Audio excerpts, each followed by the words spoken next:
Afloat with Henry Morgan.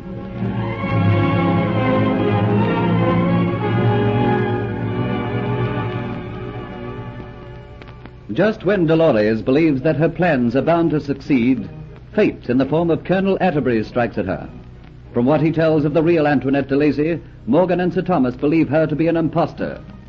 As they are preparing to unmask her, she overhears them, and taking a horse and light carriage, flees into the grey light of an early dawn. Seeing her escape confirms all the men's suspicions, and they set off in pursuit. Morgan catches up with the carriage eventually, only to find it empty. Delores had dismounted at an unknown spot and had sent the horse and carriage on. Returning, Sir Thomas calls out the militia to hunt for her. Then Morgan remembers her friendship with Geoffrey Hunter and thinks perhaps she might have gone to his ship, the Flying Gull. Go to your ship, the Flying Gull? Why, Captain Morgan, would she do that? That would be the very worst place for it to go. It would be from now on. But remember, she has a good start on us. This man Hunter, who is he? He's a member of my crew, a fine type of man. He formed an attachment for this woman. Then, of course, we believed it to be Antoinette de Lacy. You can see now why she was so interested in Hunter. She hoped to pump him, get all the information she could from him. Do you think she might have been successful? I don't know. I'm only certain that Hunter wouldn't willingly betray a trust. When a woman makes up a mind to wheedle something out of a man, she usually gets it without him realizing that she's doing it. And do you think she might have gone to this man Hunter? Because of the attachment between them, she's most probably asked him to help her. Well, it seems an obvious thing for her to do if she has no other friends to help her or that she can trust on the island. But if Hunter did that, he'd be helping a spy. But he's a man and she is a woman, and that makes the difference. Captain Morgan has made the only suggestion as to where we can start to look for this woman. I think we'd better act upon it. Well, we're a fair distance away from the port, and she's a long way ahead of us. Let's go right away and not give her any more start. And so Delores at this moment seems to have escaped the wrath of the three men. But what of Kitty, and how has she fared? It is now long past the hour that Diatz told Delores he would kidnap Kitty and regain possession of the Aztec necklet. And so we must put back the clock, go beyond these few hours of daylight into that time when the stars were beginning to dim and the black curtain of the dark was starting in the east to have thrown against it the pale shadows of approaching dawn. The Dolphin Tavern is now almost empty. Those who remain are incapable of arousing themselves from their drunken stupor. Limply they sprawl across the tables, bodies inert and heavy. Filth and stains and broken glass litter the floor. The lamps, black with smoke, still flicker a guttered light from their untrimmed wicks. Sordidness and depravity on every hand. But tonight, Kitty has not been conscious of these surroundings, as though in the world and yet not part of it. As though her mind were divided from her body, she's gone about her tasks like a puppet, pulled by wires, laughed and talked, bantered without knowing it, as a doll who has no soul or mind, just sawdust and clockwork inside.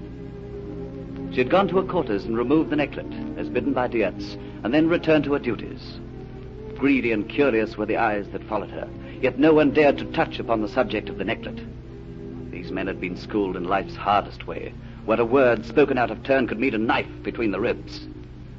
So each man kept his counsel and his thoughts. Now the night is over.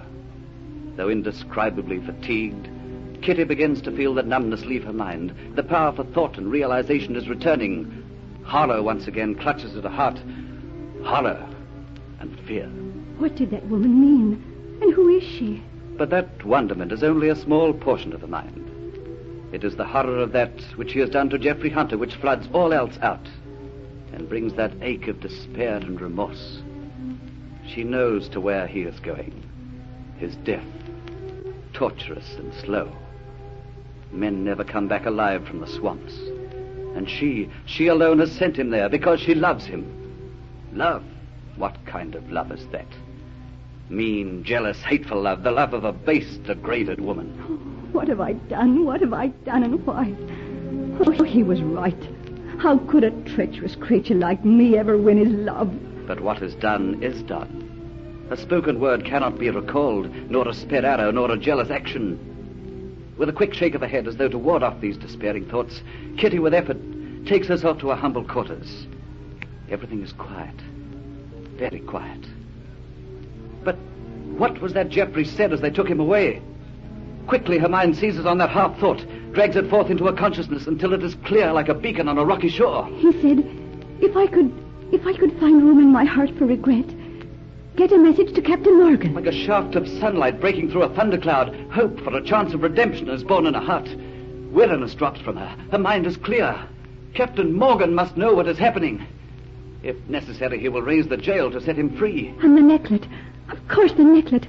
I'll return it to him. He'll see that Diatz is punished, and he'll set Geoffrey free. I know he'll set him free. I know he will. With feverish hands, she unearths the necklet from the place it is hidden and looks at it as it lies in her hand. This bauble she once wanted, was willing to pay any price for it, but now it is worth less to her than the dust upon the floor. Snatching a shawl, she throws it about her shoulders and turns to rush from the room. Then her eyes open wide in terror. A hand flies to her mouth. For standing in the doorway... Diatz! Diatz! Diatz stands, says nothing, and in the half-light of dawn his eyes gleam coldly with the light of triumph. The certainty of the grim sneer which wrinkles over his corner of his lips strikes a new terror in Kitty's heart. The snake's gaze holds a bird, so does Diatz hold Kitty's eyes in his gaze. With an effort, she makes her eyes drop and see that he's holding within his hands a coil of thin rope. The certainty of disaster, the futility of escape floods over her. She wants to open her throat and scream, but no sound will come. Quietly, she edges backwards. And slowly, he comes forward. Diatz, what are you doing here? What are you going to do? Slowly, he comes towards her. Never before has Diatz seen Kitty afraid. Always she'd been so sure of herself, but now here's the master. And the feeling of power thunders in his head. It forms as a red mist before his eyes. The desire to hold this beautiful creature, to have her entirely at his mercy, is overwhelming. And all this Kitty can read in his face. Hard up against the wall she stands, cornered like an animal of the forest. And nearer comes the beast. Then suddenly he springs. The rope drops to the floor as he puts forth his hands to grab her. Cruel hands which dig deep into her flesh. Too terrified to struggle, she lies helpless in his arms. Then the feeling of bruising flesh tells her that he's forcing open her hand, the hand which opens the necklet. Relaxing, she lets it drop to the floor. And in doing so, the will to fight returns to her. Fiercely she struggles with him, scratching, fighting, kicking, but she can't break his iron grip. With horror, she feels one hand creep up and around her throat. Tighter becomes the pressure. The room swims before her. Her heart echoes its pounding. Her eyes seem to burst from her head. Everything seems to go further and further away, until everything is gone. Feeling her go limp, Diatz releases his pressure and lets her fall to the floor. Quickly, he feels her heart. She lives. He takes the rope and binds her wrists and ankles. He pockets the Aztec necklet and then quickly swings her unconscious body over his shoulder. Cautiously, he makes his way through the Dolphin Tavern. He goes out into the street. All is quiet. Port Royal still sleeps. A closed-in carriage stands across the road. Opening the door, he tips the unconscious girl inside. And then he stares in amazement. Why, Delores, what is this? You're here in this carriage. What are you doing here? What does it mean? Don't ask me any questions now, Diatz. There is no time for me to answer them. You heard what I said. What does it all mean? What has gone wrong with our plan? Something has gone wrong, I know. Has Captain Morgan discovered the truth about the Aztec necklet? Now tell me. Does he know that we took it? No, Diatz. Don't be a fool. It isn't that. I will tell you later on all about it.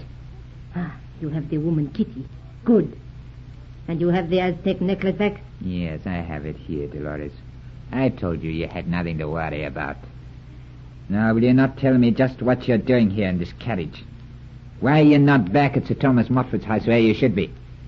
Delores, will you tell me what has gone wrong? Oh, it is nothing, Diatz. Nothing at all that you need worry about. Now, will you get up there on the box and drive? No, Delores, I will not. Not until you tell me everything that has happened. Oh, very well, but I will have to tell you quickly. Someone has discovered that I am not the real Antoinette de Lacy. Fortunately, I overheard them talking and quickly made my escape. I made my escape in a carriage. I gave myself extra time by dismounting and then whipping up the horse and sending it along on its own. They did not realize that I had got out.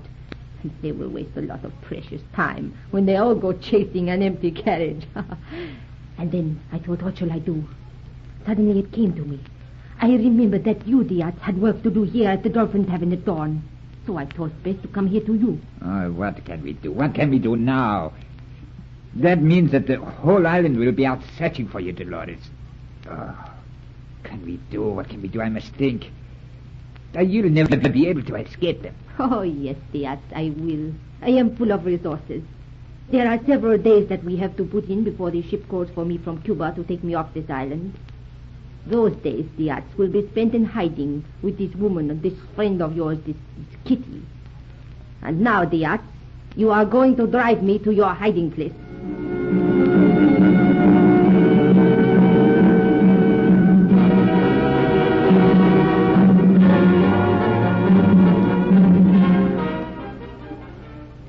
Kitty has been taken. Delores, it seems, has escaped. What will happen when Captain Morgan returns to his ship, the Flying Gull, and finds that the Aztec necklet is gone and that Jeffrey Hunter is missing? Will he believe that Jeffrey Hunter has taken the necklet and made his escape with it? Be sure to listen to the next exciting episode of Afloat with Henry Morgan.